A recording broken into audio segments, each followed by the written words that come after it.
I'm sitting in this small room, shackled to the table, and I'm praying to God. I'm praying to Jesus. I'm praying to Allah. Anybody. Like, Bismillah Rahman Rahim, Alhamdulillah, Rabbil Alameen, Rahman Rahim. I'm talking about all that. I'm in there having conversations with God like I'm talking to myself, just asking Him to release me, to get me out of this situation. In this room, before I knew it, an hour had passed. And the guard came to the door. And you could hear the keys jingling.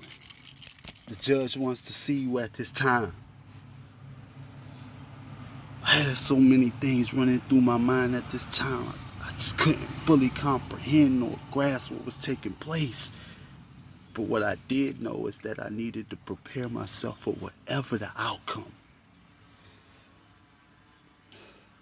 Before entering the courtroom, my lawyer explained to me that the jury had sent a note to the judge requesting to be instructed on the hand of one is the hand of all theory. The judge starts to speak, it goes on on his spew. Ladies and gentlemen, this is in Kareem, sorry. This is in the matter involving Kareem Harry. The jury has sent in a note, gentlemen, that they would like to have further instruction from the court about the hand of one, hand of all theory. As I'm listening to him, in my head, I'm like, okay, the jury wants to hear about the hand of one, hand of all. Something gotta be wrong. I just remember the jury is being re-instructed and the jury is sent back out to deliberate. I'm sent back into this room. Another hour had passed, and about a half in the distance I could hear keys jingling, and the footsteps got closer. The guard put the key in the door.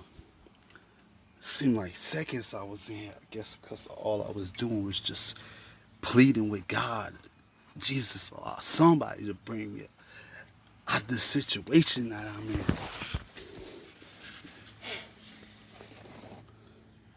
The jury had reached a verdict.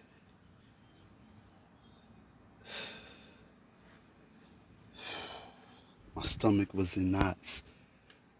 I had to still myself and calm myself down and get my emotions and nerves intact. Preparing myself for the worst outcome, hoping for the best but expecting the worst. I'm at this table and all I can think about is this electrical shock box on my ankle. And how if I act up or move crazy in this courtroom, these guards are gonna blitz me, spray me, and then hit me with the taser.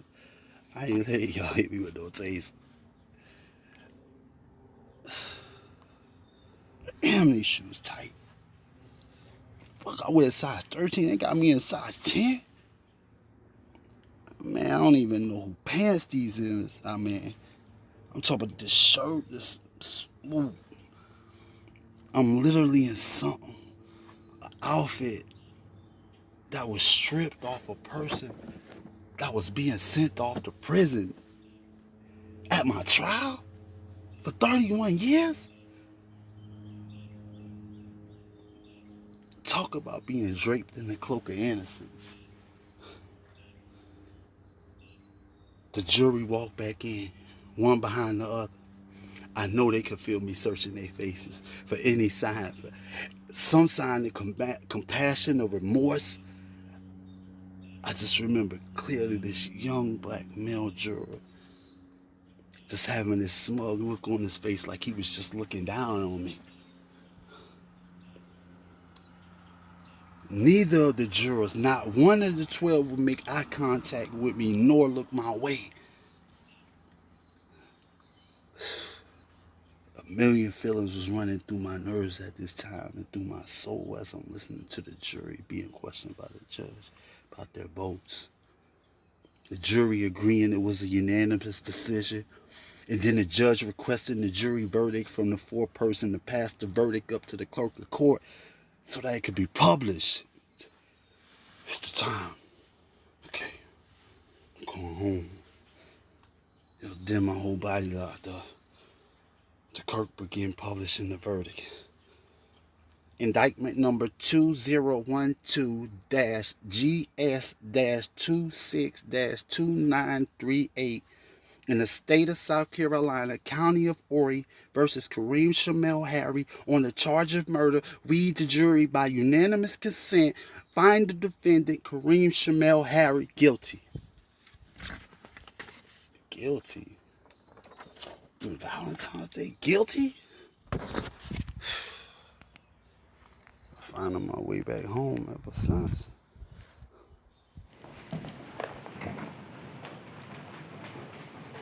How y'all doing? My name is Kareem Harry.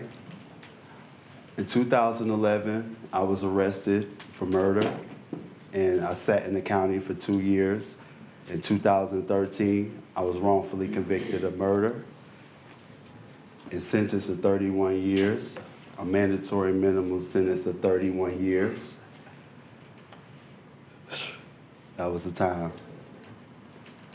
This video that I'm about to show y'all, it was shot inside a Lee Correctional Institution, 2018, after the Lee Correctional riots, the most violent prison riot in 25 years.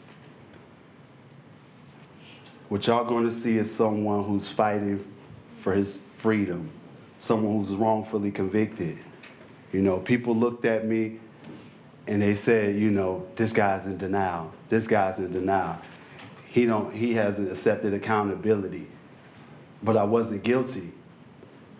I was sitting inside a prison on a level 3, the most violent institution. And here I am, I'm a citizen. I'm like one of y'all. I ain't supposed to be back here. They won't let none of y'all back there. But I was back there wrongfully convicted. I had to put my trust in God. And that was a difference maker. And we're gonna let this video play.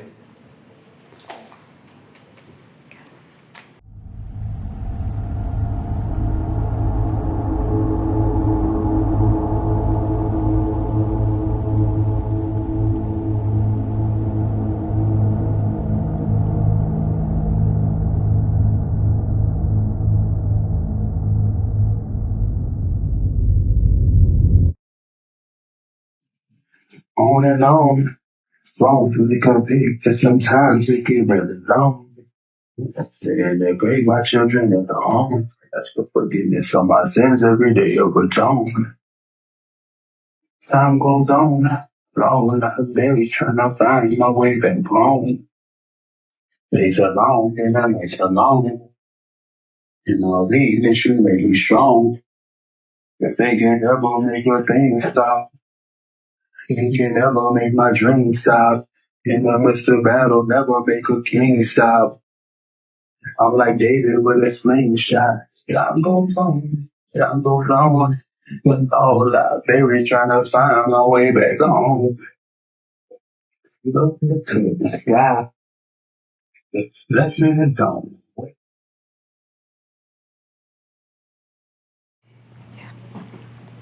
That video was shot with 2 contraband cell phones. At the time, them cell phones was going for $2,000 a piece. $30 cell phones that y'all get from a Walmart. But I had to promote and I had to market my wrongful conviction. I had to let people know that, hey, I'm wrongfully convicted. So shortly after that, my door was kicked in and me and my homeboy's cell phone was taken. They shut my Facebook down, locked it. Hey, I said I gotta wait till I get out to get my Facebook back up and running to get that video. You know? I'd like to thank y'all for coming out and for being here. And y'all may ask, how was I wrongfully convicted? Once y'all look at the facts in this case. I was sentenced to under the hand of one hand of all for murder. Under the hand of one hand of all, the essential element of the crime is what they have to prove, the illegal purpose. is what they would have to prove to hold me liable for the crime and handle one hand of all, being that I was not the shooter. My alleged co-defendant, my friend who saved my life, he admitted what had happened, and he admitted in affidavit that I had nothing to do with this. 3 months after being arrested, they still held me. Prosecutor Bradley Richardson of the 15th Judicial Circuit in Horry County was the reason that I was able to be put in trial without any illegal purpose. I don't know if any of y'all heard of the Murdalls in South Carolina. Any of y'all heard of that? The 14th Circuit? Well, right over here in the 15th, it's some bigger, badder ones called the Richardsons. And they run everything in there. They in your courthouse, they your clerk of court, Jimmy Richardson, they your head solicitors, they everything around there. They run this whole circuit. My lawyer even knew that day that I was in trial that I was not supposed to be in trial for murder under the hand of one hand of all, because there had been no indictment for any illegal purpose.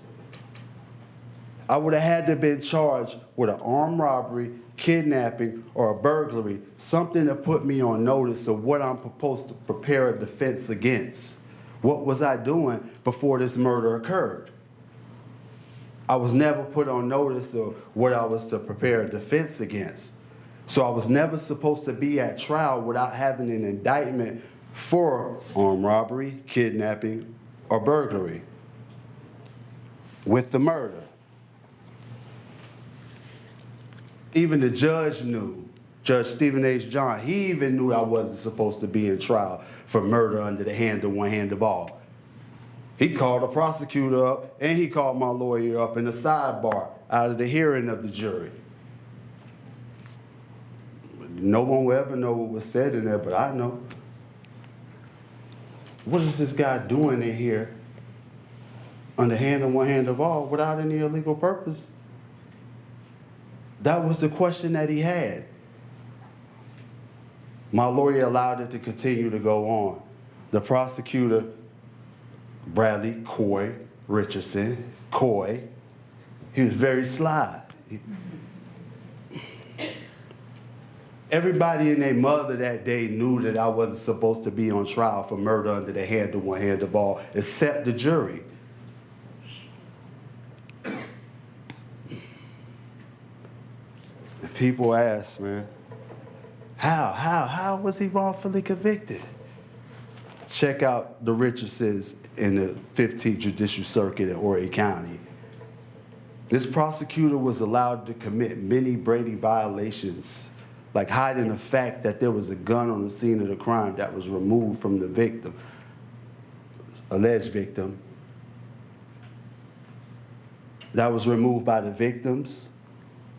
He got that information and withheld that information in order to use it as leverage for a plea.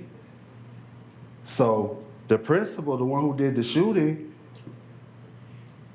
really could have got a self-defense. But because this prosecutor held this information, he pled to voluntary manslaughter because he didn't want us to go down for something that he didn't do. They gave him 30 years on a plea. Then they came and offered me accessory after the fact. I said, man, y'all got to be crazy. I ain't taking no time for nothing I ain't did. Y'all crazy. Y'all, listen, I'm not taking no time for nothing I ain't did. And you know what he did? He came back and took me for murder, to trial for murder 2 or 3 months later. This prosecutor was allowed to commit fraud. That's how I was wrongfully convicted. But no one will ever hear that story if I wasn't given this opportunity today. So I thank y'all for coming out here and hearing my story and hearing our stories. Thank y'all.